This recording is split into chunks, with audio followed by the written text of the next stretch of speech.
दुनिया की तारीख में घटित होने वाली एक ऐसी घटना जिसमें 1000 नहीं, 2000 नहीं, पूरे के पूरे 60 लाख लोगों को मौत के घाट उतार दिया गया। बेरहमी, क्रूरता की सारी हदें पार कर दी गई। बड़े तो बड़े थे, बच्चों को भी नहीं छोड़ा गया इसमें। बहुत सारे लोग भूखमरी की वजह से मरे, बहुत सारे लोग जहरीली गैस की वजह से मरे और बहुत सारे लोग बीमारी की वजह से मरे। एक ऐसी घटना जिसमें ये कोशिश की गई कि एक कौम का पूरा नामो निशान दुनिया से मिटा कर रख दिया जाए।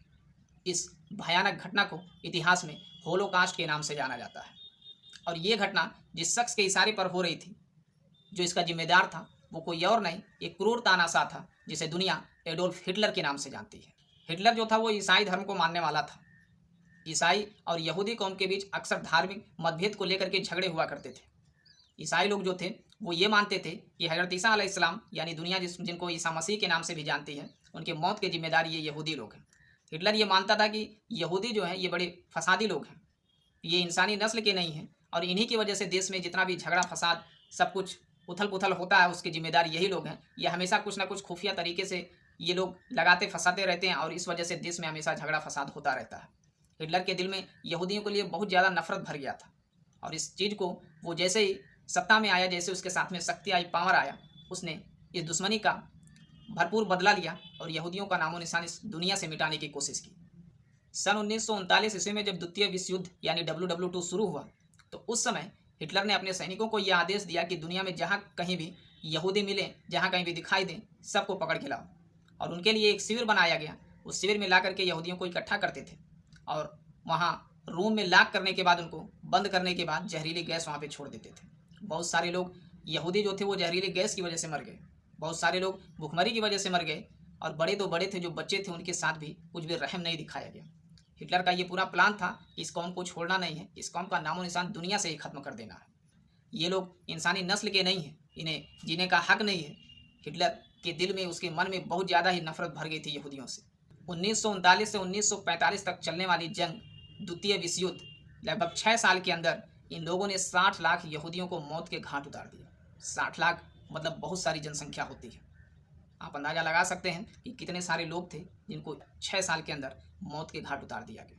बहुत बड़ी ये त्रासदी थी, बहुत बड़ा नरसंहार था, जिसे दुनिया के इतिहास में यहूदियों के नरसंहार को होलोकास्ट के नाम से जाना जाता है।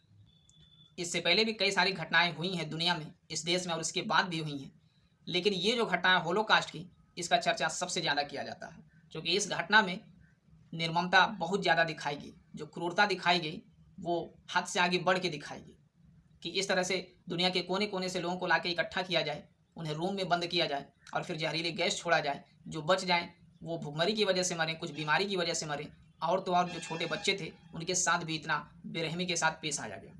इतना ज़्यादा क्रूर और बेरहम शासक जो था, जिसे दुनिया एडोल्फ हिटलर के नाम से जानती है, जब आखिरी समय आया, जो सबको डराने वाला था एडोल्फ हिटलर, ये खुद डर के खुद को शूट कर लिया। वहीं दूसरी तरफ अगर आप देखेंगे इस्लामिक हिस्ट्री में, तो इसमें भी बहुत सारी जंगें हुई, बड़ी खतरनाक जंगें हुई, लेकिन मजहब इस्लाम का जो पैगाम है वो क्या कहता है। आप देखेंगे इस्लामिक हिस्ट्री में कि आप सल्लल्लाहु अलैहि वसल्लम जब मक्का पहुँचे तो मक्का के लोग बिल्कुल डरे और सहमे हुए थे, और वहाँ पर क्या हुआ, आप सल्लल्लाहु अलैहि वसल्लम जब पहुँचे तो सारे लोगों को माफ़ कर दिए। इससे पहले भी कई सारी जंगें हुई थी, फतेह मक्का से पहले भी कई सारी जंगें हुई, और उनको देखने के बाद, उनका जो इतिहास है वो पढ़ने के बाद यही पता चलता है कि दुश्मन उस समय भी थे, बहुत खतरनाक दुश्मन थे आप सल्लल्लाहु अलैहि वसल्लम के, लेकिन जब सामने आए तो कितने उनके साथ, कितने प्यार के साथ आप सल्लल्लाहु अलैहि वसल्लम पेश आए। ऐसे बहुत सारी घटनाएं देखने के लिए मिल जाती हैं। तो मजहब इस्लाम वो है जो दुश्मनों को भी सुधरने का मौका देता है, उन्हें भी अपनी ज़िंदगी संवारने का और सुधारने का मौका देता है। और दूसरी तरफ अगर ये होलोकास्ट की घटना देखी जाती है तो इसमें इतना ज़्यादा बेरहमी दिखाई गई, इतनी क्रूरता दिखाई गई, इसे जानने के बाद, सुनने के बाद इंसान सोचने पे मजबूर हो जाता है कि ये कैसी घटना है, ये कैसा अपने दुश्मन से रिवेंज लेने का ये तरीका था कि एक तानाशाह जो ये प्रतिज्ञा करता है कि पूरी कौम का नामो निशान मिटा देना है। ऐसा तो नहीं रहा होगा कि यहूदी जितने थे, बड़े बड़े थे, जो भी किए हैं, उसमें छोटे छोटे मासूम बच्चे भी थे, उसमें औरतें भी रही होंगी। इनके बारे में ज़रा सा भी ख्याल हिटलर को नहीं आया और इसने सबको एक सिरे से साफ करना शुरू किया, और कोई मामूली संख्या में नहीं साफ किया, होते जाते पूरे के पूरे, जैसा कि आप लोग सुन चुके हैं, पूरे के पूरे 60 लाख लोगों को मौत के घाट उतारा गया इस तरीके से। और अंजाम क्या हुआ, इतना सब कुछ क्रूरता दिखाने वाला हिटलर आखिरी में खुद अपने आप से मौत के घाट उतारता है और ये दुनिया छोड़ के चला जाता है। इतिहास में घटित होने वाली ये भयानक और दर्दनाक घटना जो होलोकास्ट है, इससे और एक तरफ जो इस्लामी शिक्षा है उससे हमें बहुत बड़ी सीख मिलती है कि ज़िंदगी में इंसान के बहुत सारी घटनाएं होती रहती हैं। इस ज़िंदगी में कोई दोस्त बनता है, कोई दुश्मन भी बनता है, आमना सामना सबसे होता है। लेकिन इस्लामिक शिक्षा यही कहती है, इस्लाम हमें यही सिखाता है कि जहाँ तक हो सके अपने दुश्मन को भी सुधरने का मौका देना चाहिए।